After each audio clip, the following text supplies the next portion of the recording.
capítulo 12.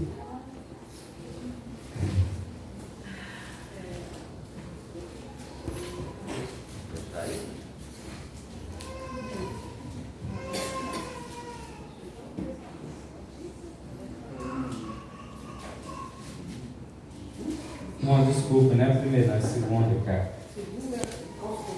Segunda carta de Coríntios, capítulo 12. Até que eu anotei primeiro, mas é segunda.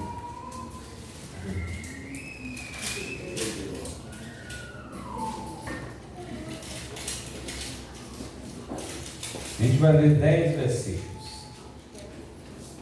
Bom? Do 1 ao 10.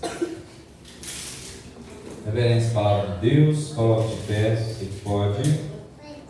Pode ler? Amém. Em verdade que não convém gloriar-me, mas passarei às visões e revelações do Senhor. Conheço um homem em Cristo que há 14 anos, se no corpo não sei, se fora do corpo não sei, Deus sabe, foi arrebatado ao terceiro céu. E sei que o tal homem, se no corpo, se fora do corpo não sei, Deus sabe, foi arrebatado ao paraíso. E ouviu palavras inefáveis que ao homem não é lícito falar. De alguém assim me gloriarei eu, mas de mim mesmo não me gloriarei, senão nas minhas fraquezas. Porque se quiser gloriar-me, não serei nécio, porque direi a verdade. Mas deixo isto para que ninguém cuide de mim mais do que em mim vê ou de mim ouve. E para que não me exaltasse pela excelência das revelações, foi-me dado um espinho na carne, a saber, um mensageiro de Satanás para me esbofetear,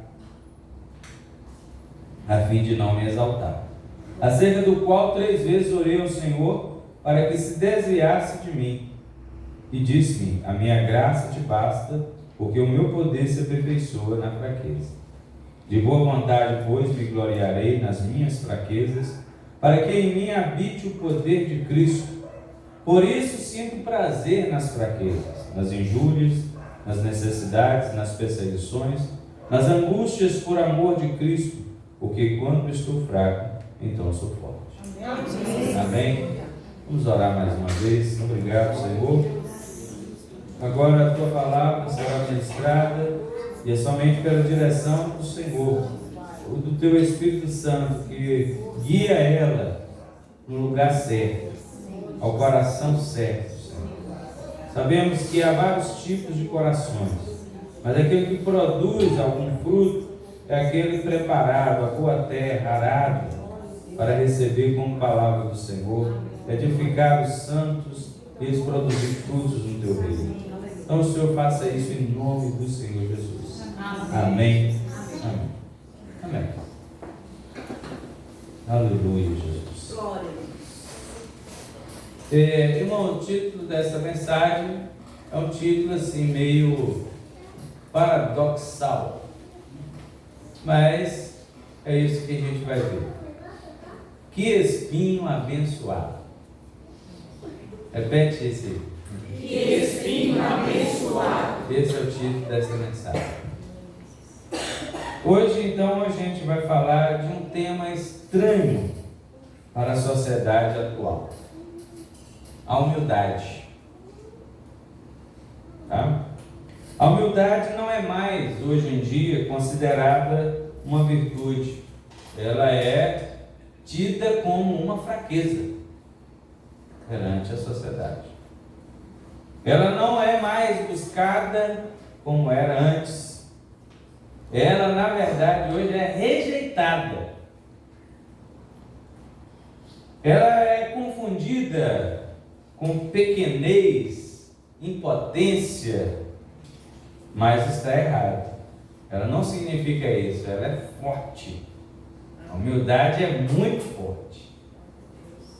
Os grandes homens de Deus na história que fizeram muito e acabaram se tornando conhecidos, normalmente eram todos humildes.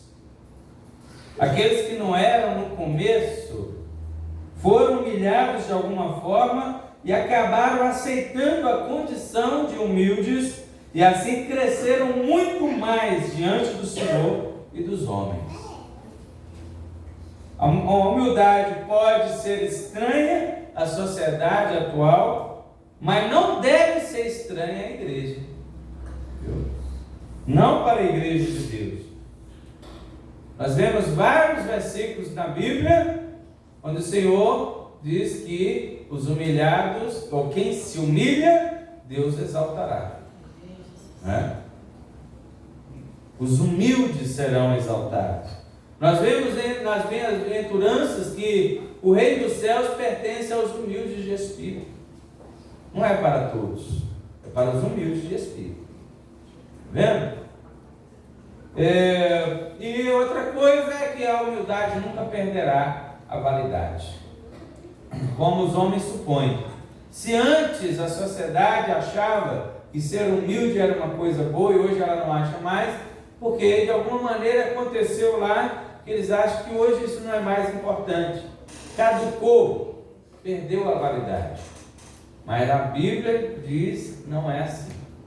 A humildade ainda tem o seu valor e ela vai ter pela eternidade. Vamos ver aqui alguma coisa nesse texto que nós lemos sobre orgulho e humildade. Tendo esse texto de Paulo como base, a primeira coisa que eu quero falar sobre a humildade é a reação que as pessoas normalmente têm quando determinados acontecimentos forçam elas a serem humildes. Qual é a reação dessas pessoas? Irmão, vamos entender melhor. Esse texto aqui, nós acabamos de ler, fala de uma experiência extraordinária que o apóstolo Paulo teve. Ele foi arrebatado para onde? Paraíso. Bom, você já pensou o que é isso? Ele diz, se é no corpo, se é fora do corpo, não sei, se foi em visão, se eu fui transportado lá, eu não sei. Porque sobre o transporte isso aconteceu com o profeta Ezequiel. Ele estava a 1000 quilômetros de distância lá na Babilônia, e o Senhor o transportava para Jerusalém. Estava escrito. Nós vemos no livro dos Atos que o Senhor transportou a Filipe de um lugar para outro lugar. O Espírito do Senhor fez isso. Então isso para Deus não é problema. Mas o apóstolo Paulo não vai nesse detalhe. Ele diz que ele esteve lá, se no corpo, fora no corpo, não importa, mas ele esteve lá. E lá ele ouviu palavras inefáveis, inexprimíveis, nem é lícito contar. Mas quando eu disse sobre experiências que forçam as pessoas a serem humildes, não são essas boas, essas maravilhosas, porque na verdade essas maravilhosas tendem a ter efeito contrário. Pessoas que têm experiências com Deus maravilhosas, elas são levadas a se sentirem orgulhosas. Isso. Olha só, que chocante, que paradoxo. A gente com muitos dons na igreja que se impõe contra todos os outros irmãos, até contra o pastor, com dons, nem foi no paraíso. Mas só tem dom. E outros também tem, não é só ele. Todo mundo tem dom. Mas tem gente que tem dom que acha que ele é o tal. A gente com muita capacidade na igreja, por isso nem gosta de ouvir a opinião dos outros. Não quero nem te ouvir. Está vendo? Tem gente com habilidades no meio da igreja que não aceita ninguém me oferecer ajuda para fazer qualquer coisa, qualquer trabalho. Não, eu vou fazer. Eu sei fazer. Orgulho aí. Todos esses são exemplos de como o orgulho pode atuar no meio do povo de Deus. E são pessoas, como disse, que nem chegaram a ter a experiência semelhante a do apóstolo Paulo. A gente sabe, o apóstolo Paulo também tinha dons, tinha capacidade, tinha habilidade, e muito mais do que isso. Mas não foi isso que o levou a se lembrar de que ele deveria ser sempre humilde. Não eram os dons que ele tinha, não era a capacidade que ele tinha, não eram as habilidades que ele tinha, e nem mesmo essa experiência celestial que ele teve. Eu quero direcionar nossa atenção, então, não a essa visão celestial que ele recebeu ou foi lá, mas sim o que ele recebeu depois disso. E teve que conviver com isso por toda a sua vida. E isso que ele recebeu tinha o propósito de mantê-lo na humildade. Ele mesmo conta. E o fato de ele contar já é uma evidência de humildade, porque as pessoas evitam contar suas fraquezas, né? Não, eu não sou assim não. A pessoa vai pegar lá uma coisa ruim do outro, uma coisa negativa do outro. Eu não faço isso.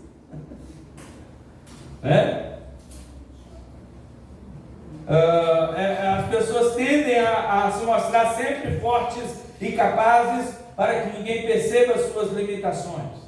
Aqui não.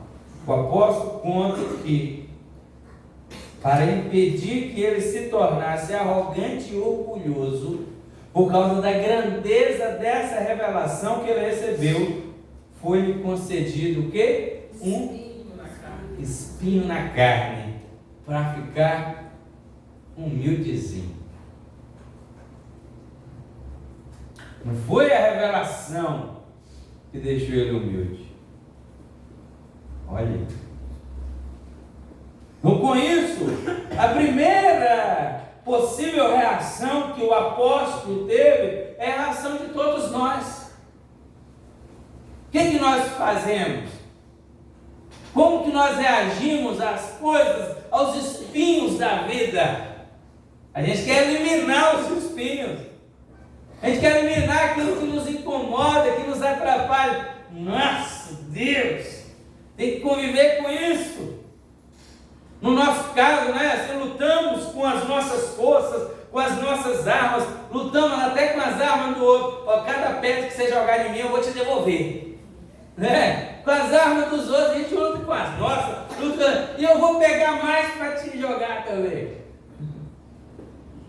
Ficamos espinhados, beiçudos. E enquanto estamos assim, esses são sinais de quê? De orgulho. Depois aí não, depois a gente cai assim, né, em si. Não, vamos orar. A gente começou a ficar humilde. Começou. E vai para a oração. Então, o primeiro desejo de Paulo foi que o espinho fosse removido. Mas, claro, ele não diz, ele não faria isso. Ele não fez caras e beiços como nós, mas foi para a oração e suplicou ao Senhor por 3 vezes para que tirasse esse espinho dele. Está escrito isso aí. Então o propósito dessa primeira parte aqui que eu estou dizendo é mostrar aos irmãos que o orgulho não tem lugar na presença de Deus, irmãos. Viu? Diga amém. Amém. O orgulho não tem lugar na presença de Deus. Amém. E também não dá para ser não orgulhoso e não humilde ao mesmo tempo. Não. Com mais ou menos grau, o homem desenvolve o orgulho ou desenvolve a humildade. Como nos dissemos no início, a humildade passou a ser vista como aos olhos aí no mundo e não mais como uma virtude a ser cultivada. Então o homem perde a oportunidade de ser grande aos olhos de quem pode realmente colocá-lo num patamar de exaltação, que é Deus. Toda vez o orgulho, o que o livro dos Provérbios diz? O orgulho precede a queda, a ruína. Quer ver um homem que cai? Olha o passado dele. Ele estava no orgulho. Preste atenção ao primeiro ser que foi desbancado do alto por causa do orgulho e da autoexaltação. Quem foi? Quem? Satanás. Pois é. Nós que estamos aqui embaixo. Ele estava no alto, foi desbancado. Nós já estivemos embaixo. Não subiremos se também não formos eliminando o orgulho e desenvolvendo a humildade. Portanto, aconteceu que o apóstolo Paulo recebeu esse espinho na carne para não perder a bênção, irmão. Para não perder a bênção. Se ele se tornasse orgulhoso, ele perderia a bênção. Talvez ele nem estaria aqui, sendo contado entre os grandes santos de Deus. Outra parte que eu quero falar com os irmãos. Quero mostrar qual é a reação certa que um crente deve ter diante de uma bênção grande que ele recebe. E talvez junto com a bênção venha uma aflição, como aconteceu aqui.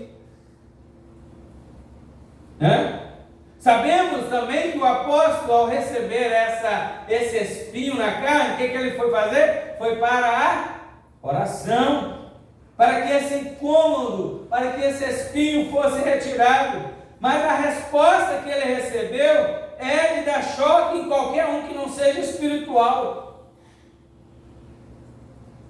Porque quando você vai para a oração, o que você espera? Que Deus escute a oração e seja favorável, respondendo positivamente aquilo que você está pedindo. É uma resposta totalmente contrária às expectativas deste mundo que considera a humildade como fraqueza. É uma resposta descabida às intenções daqueles que querem ser grandes aos olhos dos outros.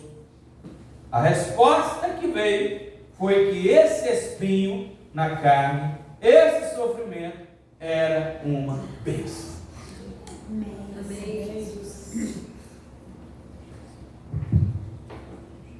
O espinho em si poderia ser ruim, mas o efeito colateral espiritual que ele traria seria uma bênção sim também.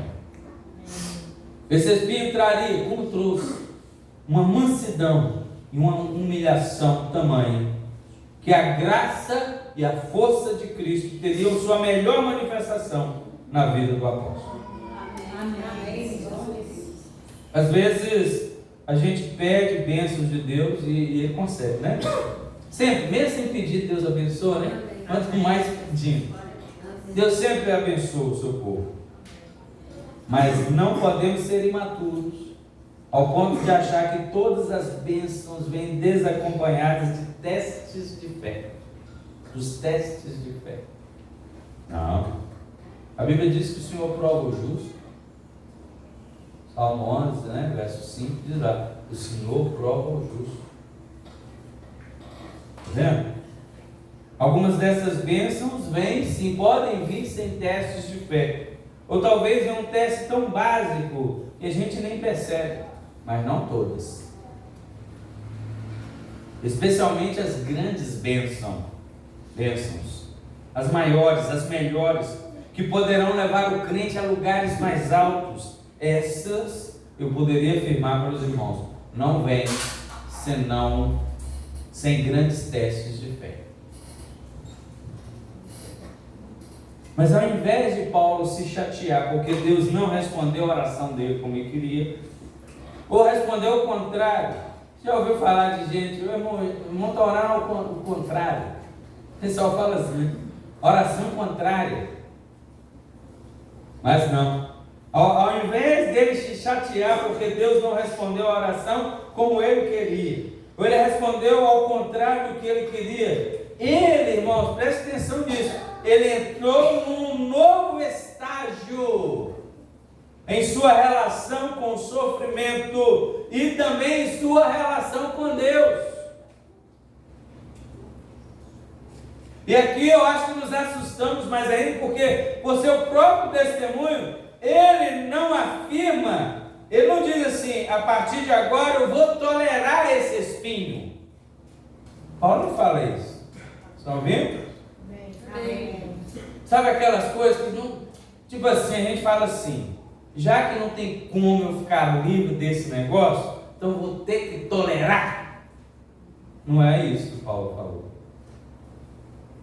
Surpreendentemente, o apóstolo afirma com todas as letras que, olha aí, de boa vontade, verso 9, de boa vontade me gloriarei nas minhas fraquezas. Eu não vou tolerar as minhas fraquezas, eu vou me gloriar de boa vontade. Irmão, não confunda fraquezas com pecados não, tá? Não seja displicente em achar que o apóstolo Paulo vivia caindo em pecados, não é isso não. Mas nós podemos afirmar, entre outras coisas, que essas fraquezas são as limitações humanas que todos temos. Às vezes não entendemos o propósito de Deus, muitas vezes, principalmente quem reclama muito, quem acha ruim de tudo. Esse aí praticamente não entende quase nada do propósito de Deus.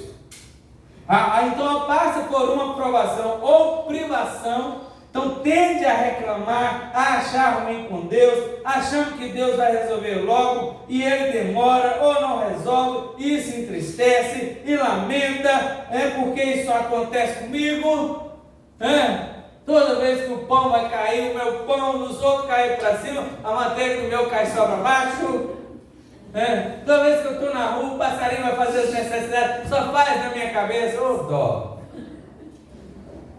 tudo é comigo. E a começar a sonhar como a vida seria muito melhor se não tivéssemos esse problema que nos atormenta. Meu Deus, se eu fosse livre desse negócio, se eu pudesse resolver isso, minha vida ia ser tão boa. E mesmo que a gente não chegue a lamentar e reclamar, essas tendências são exemplos de fraquezas que o ser humano passa, e não seria impossível que um ou outro sentimento desse ocorresse com ele também. A tendência, mas eu não vou me deixar levar pelas minhas fraquezas. Se eu me deixar levar, irmão, se você se deixar levar, você vai ser levado sim pela correnteza. A correnteza não tem lá, não é uma bomba que você pode desligar ela não. A correnteza desse mundo não é uma bomba para ser um crente nos dias de hoje, para frente. Não vai conseguir não. Se você achar que a bomba da correnteza do mundo desliga, não vai não. Viu? Não vai não. Porque na bomba não vai desligar. A correnteza vai continuar. E o crente, ele fica firme em Cristo Jesus, porque nós sabemos que não ficamos firmes por nós mesmos. Amém. Não conseguimos ficar, ninguém consegue ficar, nem ele conseguir. Então toda vez que ele falava sobre isso, ou sobre suas dificuldades, ele diz: em Cristo. É em Cristo que nós somos vencedores. Em Cristo nós somos mais do que vencedores. Em Cristo, tudo é Cristo, tudo é Cristo. Ele consegue parar ali na correnteza e segurar os seus. E ele faz isso. Aleluia. Mesmo que você não lamente, não reclame de fato, seu coração não aceita o sofrimento prontamente. E veja que resposta ele recebeu após a terceira oração. Verso 9, qual que é a resposta? A minha graça te basta.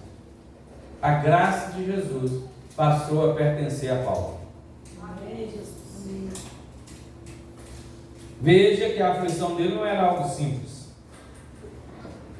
Em todas as nossas dificuldades, somos sempre exortados de que devemos buscar o Senhor para que nos livre, o Senhor nos livre dessa aflição. Esse problema aqui, esse negócio, nossa, isso aqui é o ponto, eu resolvendo isso, minha vida está resolvida. A gente pensa assim.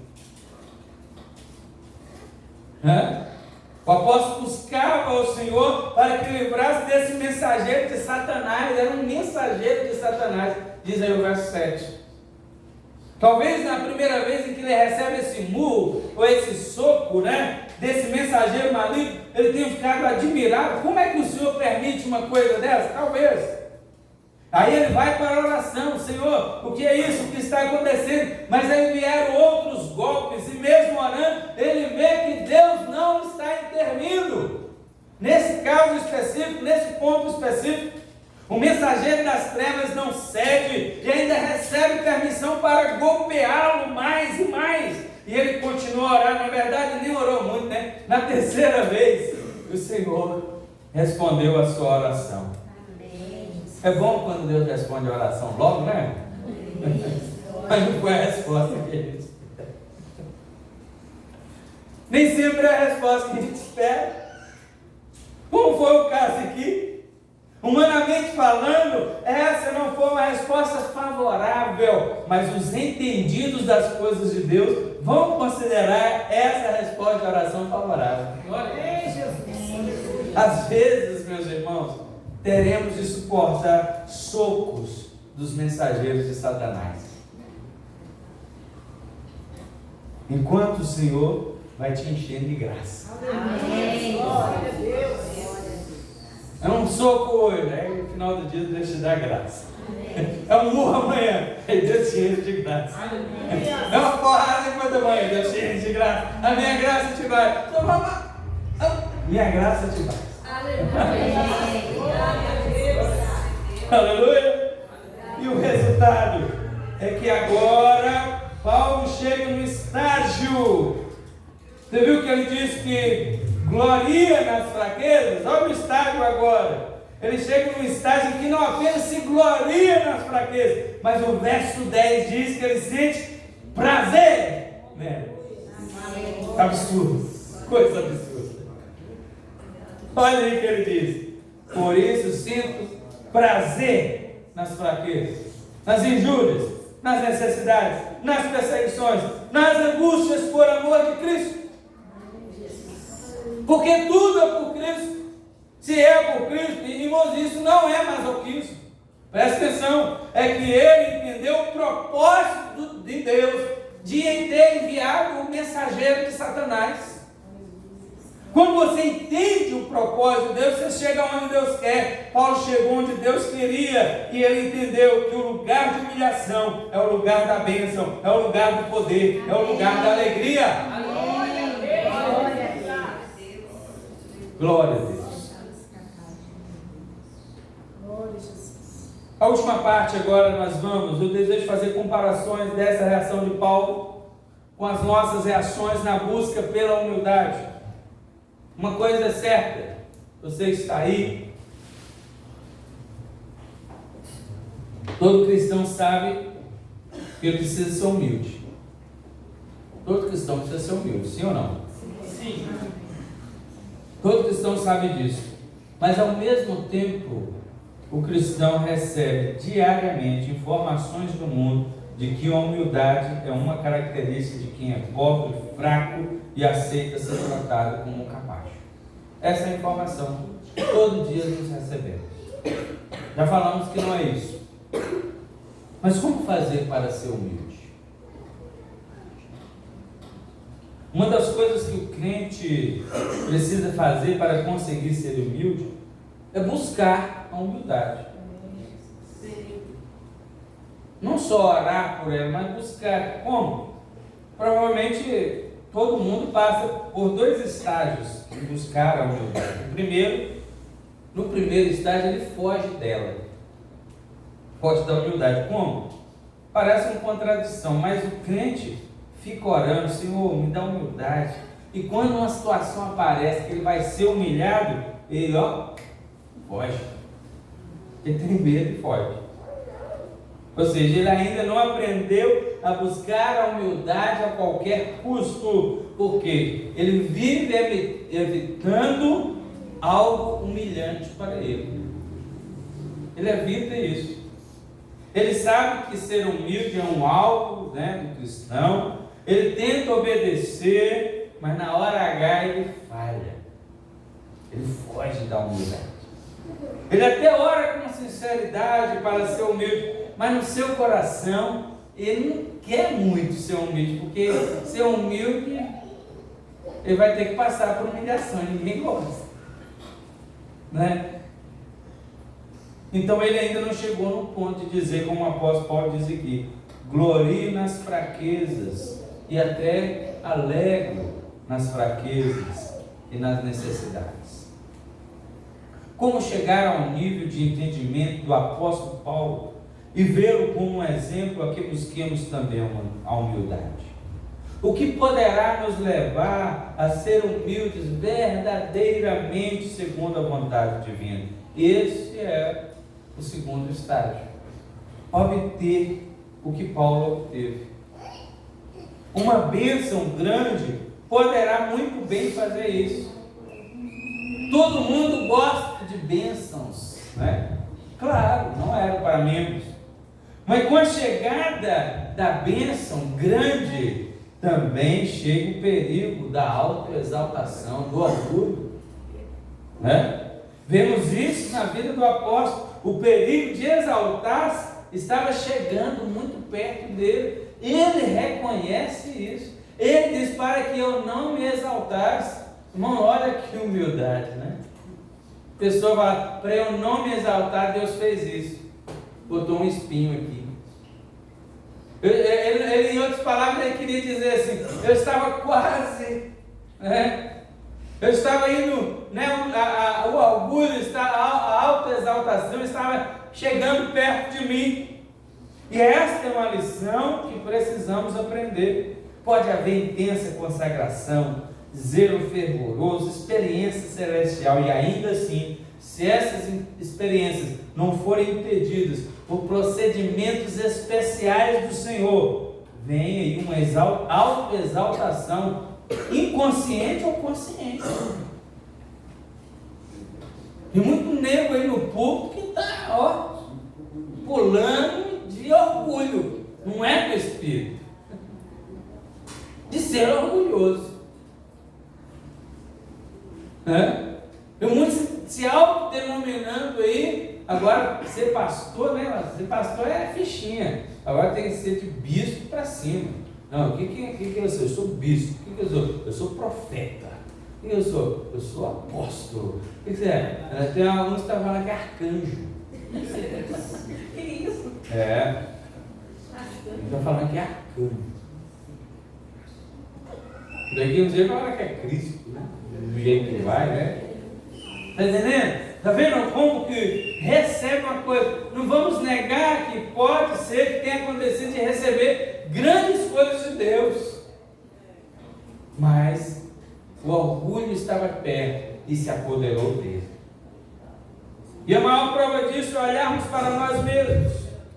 Não é preciso que ninguém fale conosco sobre o assunto. Olhemos nossa vida à luz desta experiência do apóstolo e vejamos se nos gloriamos nas fraquezas de boa vontade e se temos prazer nas injúrias, nas necessidades e nas aflições.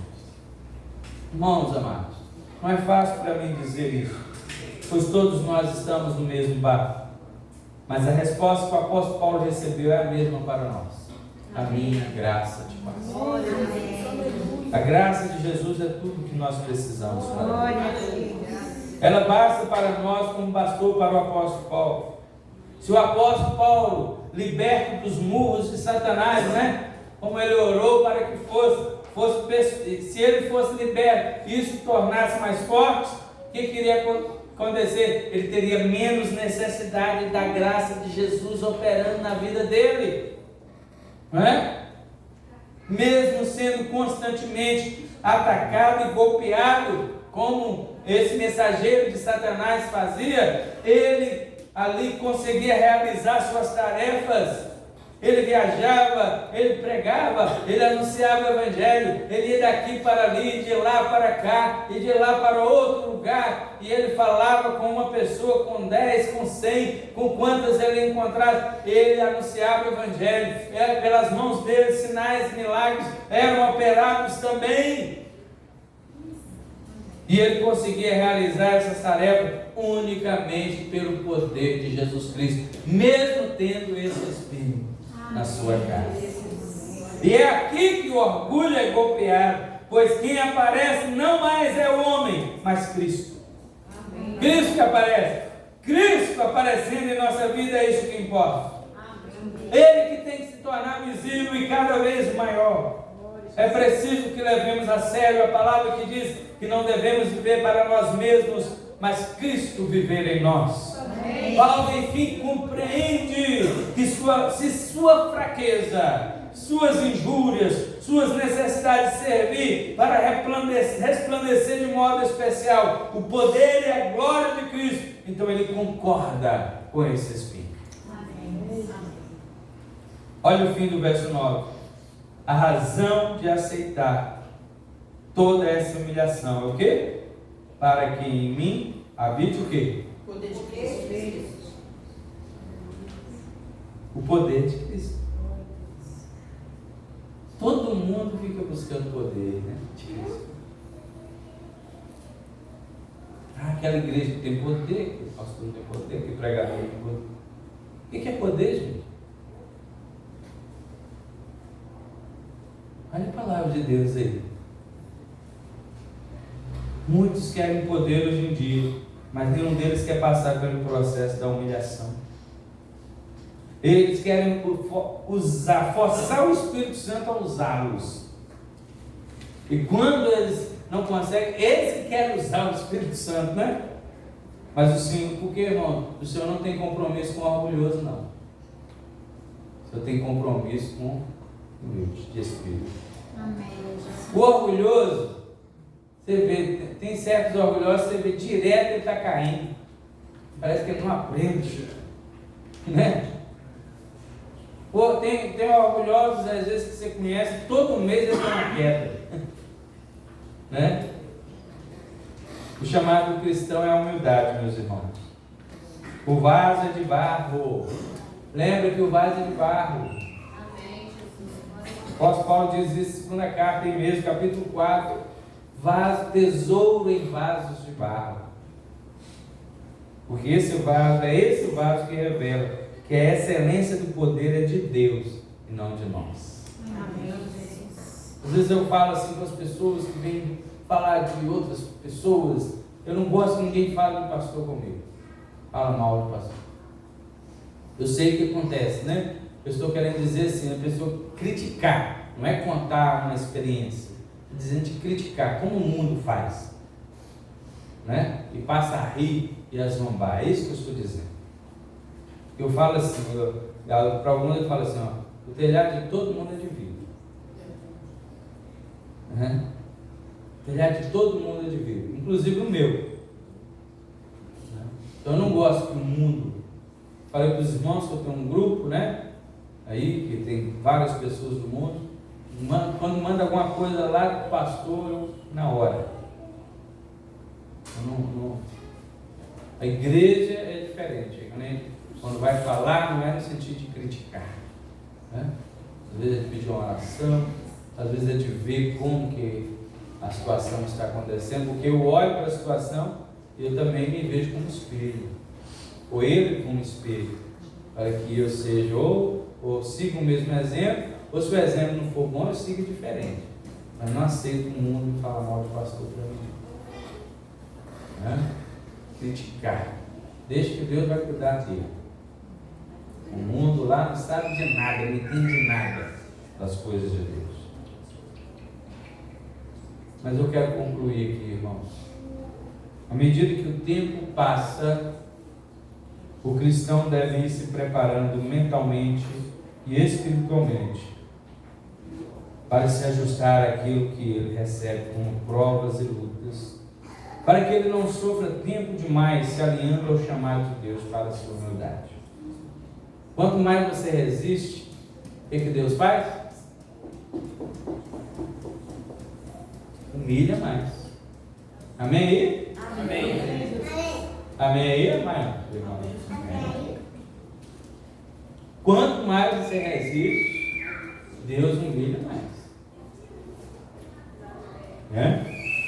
Quanto mais cedo o crente aprender que as suas lutas e aflições têm um propósito de colocar-nos no nosso lugar, melhor para nós. Amados irmãos, eu não sei o que você está passando hoje, mas eu sei que há uma graça divina disponível para você. Aproprie-se dela. Ouça Jesus falando assim: a minha graça te basta. Aleluia. E quando acontecer coisas conosco que vemos que nunca irá mudar, que admitamos que a graça do Senhor é suficiente para nós. Amém. Que possamos chegar no nível de não apenas suportar as aflições, mas aceitá-las com alegria, se elas forem honrar a Cristo e fazer com que seu nome fique mais glorificado. Amém. Não é masoquismo, não. Você está sofrendo, mas o nome de Cristo está sendo glorificado, então a gente tem que aceitar isso. Esse tipo de sofrimento não é um sofrimento qualquer, é um sofrimento especial em que o Senhor aparecerá mais e mais em sua vida. Dessa forma, você e eu poderemos falar como o apóstolo Paulo e pôr o mundo inteiro em confusão, porque ele termina o verso 10 dizendo que quando estou fraco, então sou forte. Amém? Amém? Deus te abençoe. Vamos ficar de pé, vamos dar o pastor para orar e dar a bênção apostólica para nós.